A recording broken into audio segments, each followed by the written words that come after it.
ran through our order real fast, and you know, we were lucky to get a break here and there, and we got some key hits. Grady's hit was a key hit early in the game, and that got us to 1 run and tied. I thought that was a big spot for us, but you know, you got to give that kid credit. We got a break there on the bunt, and but we were still able to capitalize it. And then I'm really proud of my freshman pitcher, Shiloh Skates, to go out there in that situation and pitch like he did. Richards, I expected from. That's what he does all the time.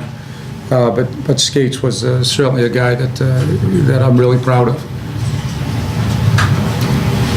Coach, every team here is good. Every team's going to hit well. Every team's going to field well. And that was, is this the kind of breaks that you expected to get you to the win call? Yeah, I want every break.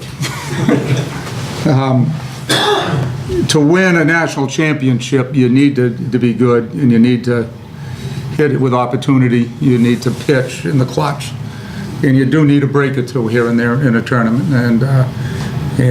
So do I expect them? No, I don't tell our kids to expect them, but put yourself in a situation where you can put pressure on the defense, especially late 7th, 8th, 9th innings in a tie game are very, very important. And we look back at the bunt, that play, Dexter laid down a nice bunt, forced him to make a play into right-handed thrower. So he's got to turn and wheel around to throw. Whether he would have got Jake at second, I don't know. But the fact was, you create your own breaks too, and you hope they fall your way. Forrest, the starting pitcher for Millsaps, what was he doing that kept you and your teammates off balance? I think the biggest thing is he got ahead in the count. He was right around the plate the whole time, the whole game. He worked his fastball well, working in and out, hitting that outside corner really well, and then using his off-speed pitches to keep us off balance. Forrest, when you came out to bat in the 10th inning, what were you looking for? I was just looking for a good pitch to hit. You know, anytime you have bases loaded, you're a little amped up and ready to go. So I just wanted to get that first pitch, get something a little up. He was a sinker ball pitcher, so I was trying to, if it was low, I was trying to let it go, but he left it up and I hit it. Were you expecting them to walk Tucker to get to you? I knew. I had an idea. When we had a guy on first, I knew if, I think Sam was going to bunt. And then when it was second and third, there was no doubt in my mind that they were going to walk him. Jake, you're coming up to pinch hit in the 10th inning. You get that key base on balls. What were you thinking? Well, in the half inning before, Coach said swing a bat, so I was just my mindset was, you know, get a good pitch to hit, and I knew he was really working his fastball away, so I got on top of the plate and threw me a couple sliders low. I chased one, and I was able to keep a good eye and try and stay calm and get on base for my team.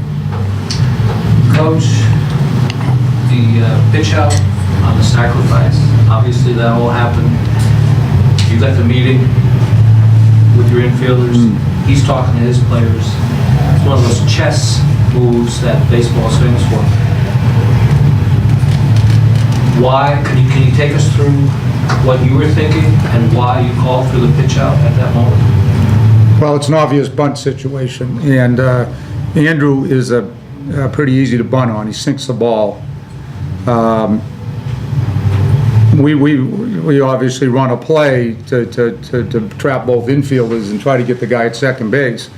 Problem you run into that with the guy who doesn't throw real hard is their hitter can pull back and slash.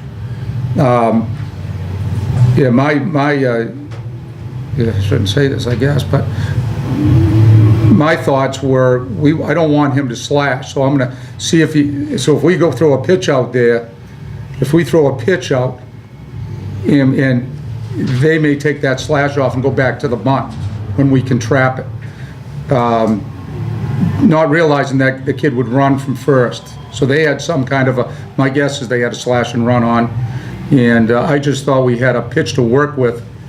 And let's pitch out to get them out of that situation.